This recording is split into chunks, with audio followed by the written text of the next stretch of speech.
Femsid qadının qadın olduğu üçün öldürülməsinə deyilir və bu ifadə ilk dəfə 1976-cı ildə feminist yazıçı və aktivist olan Dayan Russell tərəfindən istifadə olunubdur. Bundan başqa Azərbaycanda femsid xəbərlərini biz mediada görürük və qadın üçün təşəbbüs qrupunun son 6 ay 2021-ci ilin son 6 ayını əhatə edən monitorinqinə əsasən 43 qadın qətl edilibdir və bu qadın qətllərinin mediada necə təsvir olunması, necə təqdim olunması qətlin özü qədər problemlidir təəssüf ki. Çünki qətl xəbərlərinin yazılışı qatilin qətl törətməsinə haqq qazandırır, qətl edilən qadının günahlandırılmasına səbəb olur, onun ailəsinin diskriminasiyaya məruz qalmasına səbəb olur həmçinin.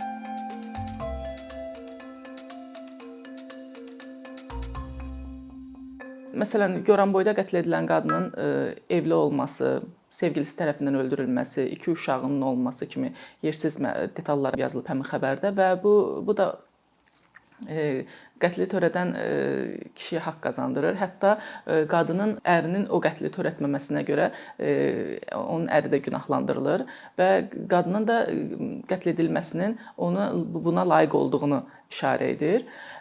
Bundan başqa Qubada da atası tərəfindən öldürülən qadının ailəsindən ayrılması, 2 uşağının ərinə verilməsi, həmçinin ata evinə geri qayıdıb və oradan da qaçması kimi detallara yer verilməsi onu günahlandırır. Çünki Azərbaycan qanunlarından az-çox xəbər olan bilir ki, Azərbaycanda boşanma zamanı uşaq anaya verilir əsasən. Yalnız o hallarda ki, qadın əgər içki aludəçisisə və yaxud da ki, fahişəliklə məşğul olursa, bu zaman uşaq ataya verilir. Uşağın ataya verilməsi cümləsi artıq qadını günahlandırır və onun evdən qaçması qatilə, yəni ataya haqq qazandırır ki, öz qızını öldürür.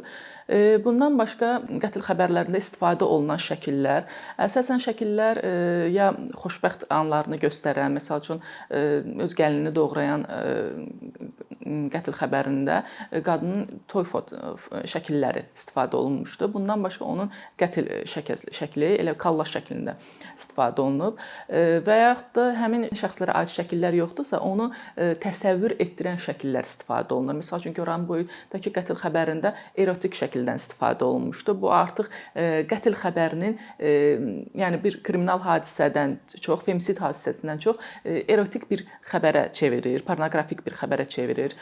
Bundan başqa atanın qızını öldürməsi və yaxud da yoldaşını suda boğan kişinin qətl xəbərindən onları, yəni həmin hadisəni təsvir edən hər hansı Google-dan tapılan istinadı olmayan şəkillərdən istifadə olunur. Şəxsi məlumatlara yer verilir, duldur, boşanmışdı, 2 uşağı var, bu kimi məlumatlara yer verilir. Ünvanları bildirilir, bu onların ailəsinin diskriminasiyasına səbəb olur. Azərbaycan onsuz da balaca bir ölkədir, onun hansısa qıraq bir rayonda, kənddə olması artıq onun hədəf nöqtəsinə çevirir bu ünvanın bildirilməsi. Və bunun səbəbləri nədir deyə soruşduqda isə bu səbəblər ondan ibarətdir ki, peşə etikasından bir çox jurnalist təəssüf ki, bixəbərdir və yaxud da xəbərdar olsa belə, yəni buna əməl etmirlər. Digər səbəbi isə, yəni mənim fikrimcə ən önəmli səbəblərindən biri ondan ibarətdir ki, həmin xəbər oxunaqlı olması üçün, diqqəti cəlb etməsi üçün artıq şoulaşdırılır, pornoqrafik xəbərlərə çevrilir və yaxud da hekayə şəklində yazılır. Bəs bunun nə kimi zərərləri var deyə düşündükdə isə zərərlər ondan ibarətdir ki, bu qədər xırda detallara yer verilməsi bizim emosiyalarımızı azaldır. Artıq xəbərlər sıradanlaşmağa başlayır. İnsanlar həm çərəz xəbər kimi oxumağa başlayır. Yəni bu artıq bir insanın öldürülməsi faktından çıxır, öz mahiyyətini itirir. Emosiyalarımız beləliklə getdikcə yəni yox olmağa başlayır. İkinci bir səbəb isə bildiyimiz kimi intihar xəbərləri mediada çox yeri verilmir həmin xəbərlərə. Çünki təşviq edici ola bilər. Yəni psixologiyası həmin dövrdə zəif olan insan intihar eləyə bilər deyə o intihar xəbərlərinə çox yer verilmir. Professor Giritloğlu'nun dediyinə görə qətl xəbərləri də eyni şəkildə yoluxucudur. Çünki o qədər detala yer verilir ki, artıq potensial qatil həmin xəbəri oxuyanda qətli necə törədə biləcəyi haqqında özündə təsəvvür yaradır, bir planlaşdırma qurur.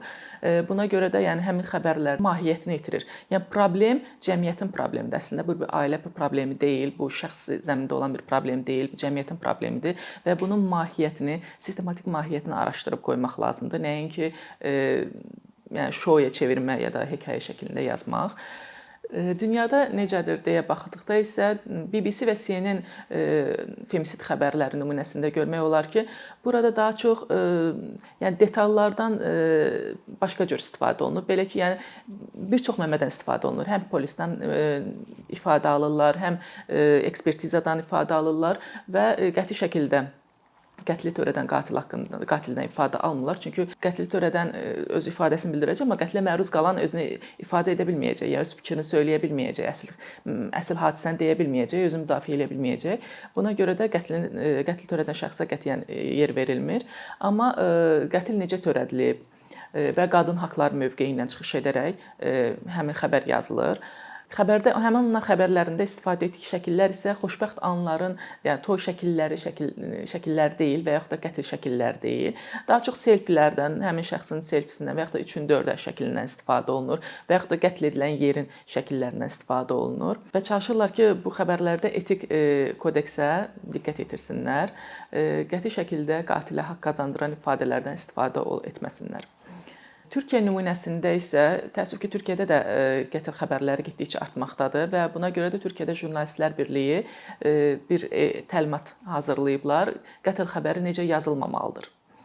Və bu qətl xəbərlərində birinci onu deyirlər ki, bu qətl xəbərinə ad qoyun. Bu məqsəd ondan ibarətdir ki, qadın qətli, femisid adi kriminal hadisə deyil. Buna necə ad qoymaq olar? Fikirləşmək lazımdır ki, eyni şey kişinin başına gəlsəydi, qadın onu qətl edərdimi? Qadını öldürərdimi? Əgər cavab yoxdursa, deməli bu femisiddir.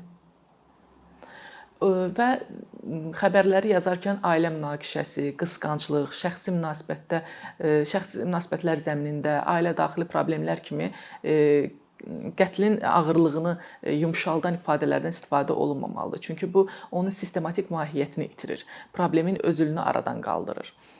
Və həmçinin qadının şəxsi həyatına, yəni onun dul, boşanmış, uşağının atasında olması və yaxud da sevgilisinin olması kimi yaşayış tərzinə qəti şəkildə yer verilməməlidir.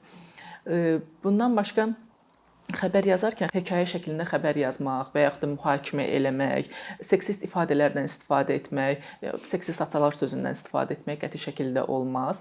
Şəkillərdən istifadə edərkən qəti şəkildə şəxsin toy şəkillərini, onların xoşbəxt anlarını təsəvvür edən və yaxud da onların qətl edilmiş halını şəkilləri istifadə olunmamalıdır.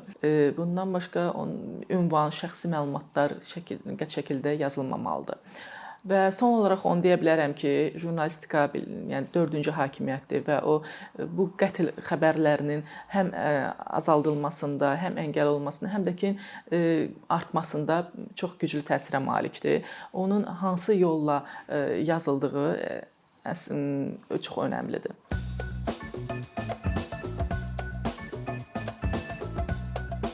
Bir neçə ildir ki, əkinçi olaraq Azərbaycanlı izləyicilərin hər zaman faydalana biləcəyi, keyfiyyətli və ən əsas ödənişsiz kontent hazırlamağa çalışırıq. İndiyədək təqdim etdiyimiz onlarla animasiya və yüzlərlə çəkilişlər tələbələrin, mütəxəssislərin, müəllimlərin və ümumiyyətlə yeni mövzulardan xəbərdar olmaq istəyən çox sayda insanın marağına səbəb olub.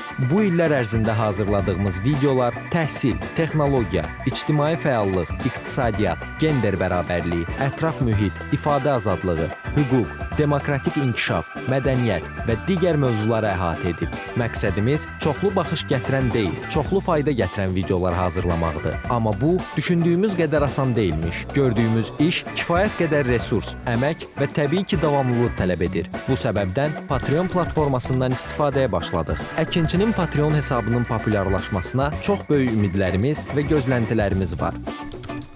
Bəziləriniz Patreon haqda ilk dəfə eşidirsiniz. Əslində, çox sadə izahı olan bir platformadır. Təsəvvür edin ki, siz rəssam və ya musiqiçisiniz. Sosial şəbəkələrdə sizi izləyən, işinizi bəyənən çox sayda insan var. Patreon platforması sizə imkan verir ki, izləyicilərinizin könüllü aylıq ödənişləri sayəsində işinizi davam etdirəsiniz. Sərgi, konsert zallarından asılı qalmayasınız. Amma bu, təkcə rəssam və musiqiçilərə aid deyil. Məsələn, əkinçiyə bənzər fəaliyyətlə məşğul olan bəzi layihələrin 10 minlərlə patronu var. Biz də düşündük ki, nə üçün əkinçinin Patreon hesabı olmasın? Sizin dəstəyiniz sayəsində biz daha çox və daha keyfiyyətli kontent yaratmağa davam edə biləcəyik. Amma bu dəstək yalnız maddi dəstək deyil. Dəstəkçilərimizin sayının artması gördüyümüz işlərin faydalı olduğuna dair əminlik verir.